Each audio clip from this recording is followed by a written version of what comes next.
ओम नमः शिवाय। विज्ञान भैरव तंत्र, जिसे स्वयं भगवान शिव ने माता पार्वती को सुनाया था, संसार के सबसे रहस्यमयी और प्राचीन ग्रंथों में से एक है, जो 112 से अधिक ध्यान की अद्भुत विधियों का खुलासा करता है। इनमें से एक सबसे गहरा और छिपा हुआ मार्ग है ध्वनि, मौन और स्पंदन का उपयोग करके तीसरी आंख को जागृत करना। मनुष्य का जीवन ध्वनि और मौन के बीच ही बसा हुआ है। श्वास की गति, हृदय की धड़कन, नाड़ी का कंपन, मंत्र का उच्चारण, घंटी की ध्वनि और मौन का रहस्य, ये सब केवल बाहरी अनुभूतियां नहीं बल्कि हमारी चेतना के गहरे रहस्यों के द्वार हैं। विज्ञान भैरव तंत्र कहता है कि यदि साधक सही विधि से नाद योग का अभ्यास करे तो भीतर ऐसी ध्वनियां सुनाई देने लगती हैं जो किसी भी बाहरी कान को नहीं सुनाई देती। इन आंतरिक नादों में शंख, वीणा, घंटा, मधुर गूंज, मधुमक्खियों की भनभनाहट, झंकार और ओंकार की अनुगूंज शामिल होती हैं। ये ध्वनियां साधक को धीरे धीरे स्थूल जगत से हटाकर सूक्ष्म और कारण स्तर की चेतना तक ले जाती हैं। तीसरी आंख, जिसे आज्ञा चक्र कहा जाता है, ध्वनि और मौन के संतुलन से ही सक्रिय होती है। जब साधक मंत्र का जाप करता है, चाहे वह ओंकार हो, चाहे कोई बीज मंत्र, तो उसका कंपन केवल कानों से नहीं बल्कि उसकी पूरी नसों, कोशिकाओं और चेतना को झकझोरता है। घंटी या नाद की ध्वनि केवल बाहरी अनुष्ठानों के लिए नहीं है, बल्कि उसका कंपन मस्तिष्क की तरंगों को बदलकर साधक को अल्फा और थीटा अवस्थाओं में ले जाता है। विज्ञान भैरव तंत्र बार बार यह बताता है कि जब आप ध्वनि को पूरी गहराई से सुनते हैं और उसके बीच के मौन पर ध्यान केंद्रित करते हैं, तब अचानक चेतना में विस्फोट होता है। मौन कोई खालीपन नहीं बल्कि अनंत ब्रह्मा का दरवाजा है। ध्वनि के बाद जो विराम आता है, वही तो असली प्रवेश द्वार है। साधक जब घंटी बजती हुई सुनता है तो उसे केवल उसके आरंभ पर नहीं बल्कि उस गूंज के धीरे धीरे मौन में विलीन होने पर ध्यान देना होता है। यही मौन साधना तीसरी आंख के द्वार खोलता है। नाद योग में कहा गया है कि ध्वनि ब्रह्मा है, नादोसी परम ब्रह्मा, अर्थात सृष्टि का मूल स्वयं ध्वनि है। इसी ध्वनि से कंपन उत्पन्न होता है और कंपन से ही ब्रह्मांड की रचना होती है। जब साधक इस रहस्य को समझ लेता है तो उसका मन धीरे धीरे स्थिर हो जाता है और स्थिरता ही तीसरी आंख की कुंजी है। आज की वैज्ञानिक दुनिया में भी जब हम देखते हैं कि ध्वनि तरंगे कैसे मस्तिष्क की तरंगों को प्रभावित करती हैं, डीएनए पर असर डालती हैं और शरीर के जल तत्व को रूपांतरित करती हैं, तो स्पष्ट होता है कि प्राचीन ऋषियों की खोज कितनी गहरी थी। विज्ञान भैरव तंत्र में ध्वनि के प्रयोग की अनेक विधियां दी गई हैं, जैसे बाहरी घंटा, वीणा या मृदंग की ध्वनि पर ध्यान करना, भीतर की अनाहत नाद पर एकाग्र होना, या ओंकार के निरंतर जाप में तल्लीन होकर उसके बीच की खामोशी को पकड़ लेना। तीसरी आंख तब सक्रिय होती है जब साधक ध्वनि और मौन दोनों को एक साथ अनुभव कर पाता है। ध्वनि आती है, मौन उसे समेट लेता है और साधक उस संगम पर ठहर जाता है। यह ठहराव ही आत्मज्ञान का क्षण है। ध्यान दीजिए, जब भी आप मंदिर में प्रवेश करते हैं तो सबसे पहले घंटी बजाते हैं। यह केवल परंपरा नहीं बल्कि विज्ञान है। घंटी की ध्वनि के कंपन से मस्तिष्क की बाएं और दाएं गोलार्ध तुरंत संतुलित हो जाते हैं। जब यह संतुलन बनता है तो तीसरी आंख की ऊर्जा स्वतः सक्रिय होने लगती है। विज्ञान भैरव तंत्र में यह भी कहा गया है कि जब साधक नाद में इतना तल्लीन हो जाता है कि ध्वनि और मौन के बीच का भेद मिट जाता है, तब वह सीधे ब्रह्मा चेतना से जुड़ जाता है।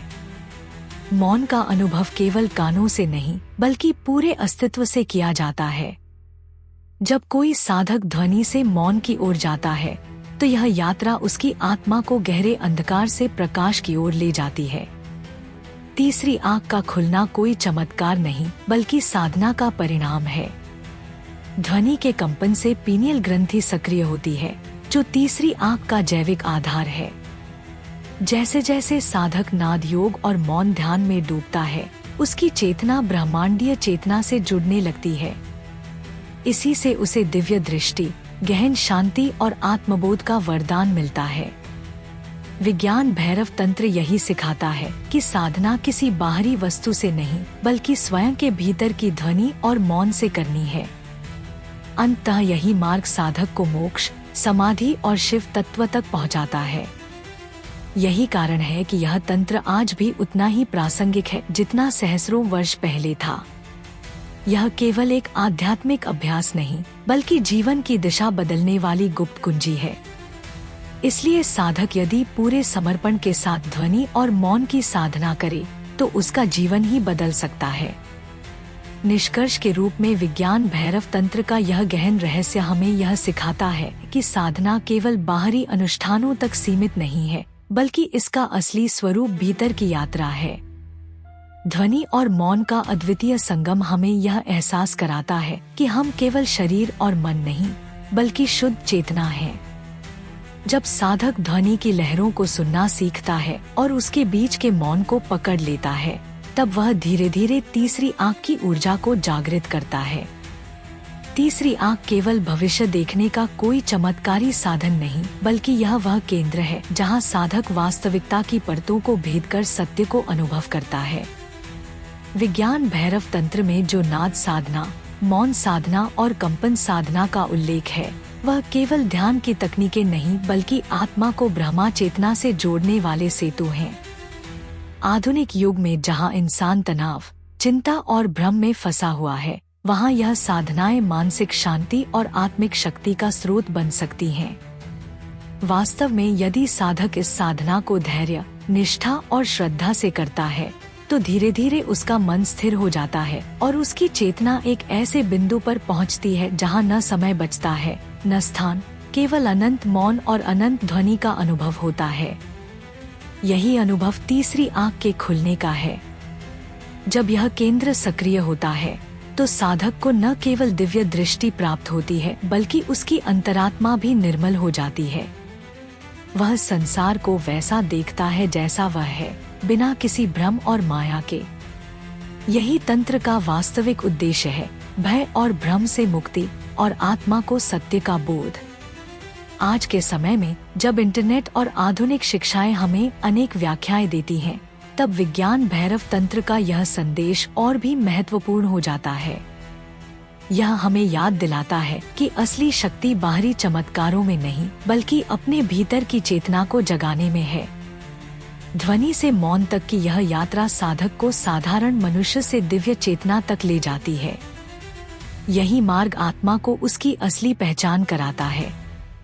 प्रिय साधकों, इस निष्कर्ष में यही कहना उचित होगा कि विज्ञान भैरव तंत्र का अभ्यास केवल ध्यान या साधना नहीं बल्कि जीवन की संपूर्ण यात्रा है।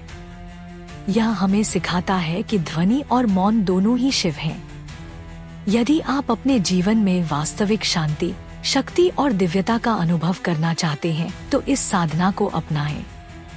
और यदि यह गहन रहस्य आपको प्रेरित करता है तो इस वीडियो को लाइक और शेयर करें और चैनल सनातन संसार एआई को सब्सक्राइब करें ताकि आप आने वाले और भी अद्भुत तांत्रिक रहस्यों से जुड़े रहें।